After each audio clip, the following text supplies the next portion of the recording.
జగిత్యాల జిల్లా ప్రజలకు మరి అదేవిధంగా జగిత్యాల నియోజకవర్గ ప్రజలకు మీడియా ద్వారా తెలియజేస్తా ఉన్నా.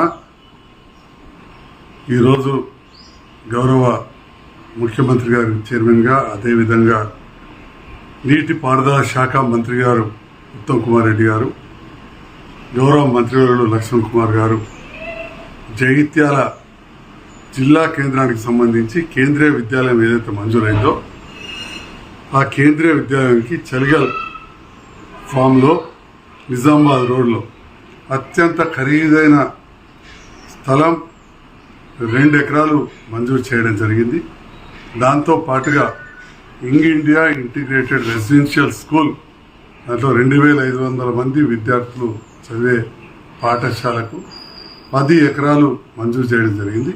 నేను జగిత్యాల నియోజకవర్గం మరి విధంగా జిల్లా ప్రజల పక్షాన గౌరవ ముఖ్యమంత్రి గారికి, ఇరిగేషన్ శాఖ మంత్రి గారికి, జిల్లా మంత్రివర్యులు సంక్షేమ శాఖ మంత్రి అడ్లూరి లక్ష్మణ్ కుమార్ గారికి హృదయపూర్వక ధన్యవాదాలు తెలియజేస్తా ఉన్నాం. ఇది చాలా ఖరీదైన స్థలం.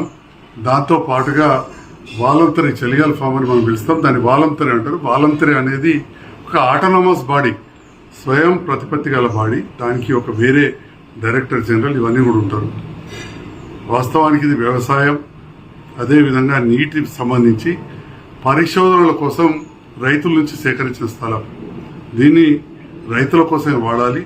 గతంలో కూడా రైతుల నుంచి వేరే గోడౌన్స్ కావచ్చు ఇట్లే విద్యా సంస్థలకు ఇస్తామన్నప్పుడు కూడా వ్యతిరేకత వచ్చింది. అయినా కానీ విద్య మించింది లేదు, విద్యనే అన్నిటికీ మూలం.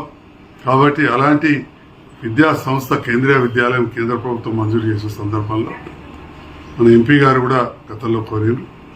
అట్లనే యంగ్ ఇండియా ఇంటర్నేషనల్ స్కూల్ గౌరవ ముఖ్యమంత్రి గారు 65 మంజూరు చేస్తే అదనంగా జగిత్యాల గుడి ఇవ్వాలని నేను కోరడం జరిగింది. అది 200 కోట్లు మంజూరై టెండర్ ప్రక్రియ కూడా పూర్తయింది. ఇటీ స్కూల్కు కూడా మరి స్థలం వచ్చింది. దానికి నేను మరొకసారి ధన్యవాదాలు తెలియజేస్తూ భారతీయ జనతా పార్టీకి చెందిన నాయకులు ఒకవైపు నేను పదే మీడియా ద్వారా కావచ్చు మీటింగ్లలో కూడా కొంత లేట్ అవుతుంది. ఎందుకంటే దీన్ని ఇరిగేషన్కు, water and land management training institute అంటే నీరు భూమి పరిశోధన కోసం వాడతాం, వేరే స్థలం చూసుకోమని చెప్పారు. కానీ ఇదే కావాలని చెప్పి పదే ఎంపీ గారు అడగడం, దాన్ని కొంత రాజకీయ కోణంలో తీసుకురావడంతో నేను రాజకీయాలు వద్దు, నేను ప్రయత్నం చేస్తాను, నాకు కూడా ఇక్కడే ఇవ్వాలని ఉంది ఎందుకంటే మెయిన్ రోడ్ మీద ఉంటుందని చెప్పి మళ్ళీ ఎట్ ద సేమ్ టైం అదేవిధంగా ఆల్టర్నేటివ్ వేరే చోట్లలో కూడా స్థలాన్ని పరిశీలించడం జరిగింది. విద్యా సంస్థను పోగొట్టుకోవాలని ఎవరికి కూడా ఉండదు.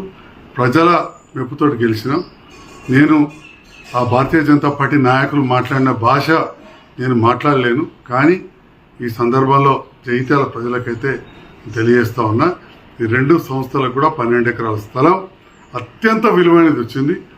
ఆల్టర్నేటివ్ కూడా అంటే ఇది కాకుండా కానీ ఇంకా ఎక్కువ స్థలం కావాలంటే టిఆర్ నగర్లో రోడ్డు నుంచి కనబడే విధంగా మొన్ననే ఐటీఐ అడ్వాన్స్డ్ టెక్నాలజీ సెంటర్ కట్టాం. దానికంటే ముందు కూడా 6 ఎకరాల స్థలం ఉంది.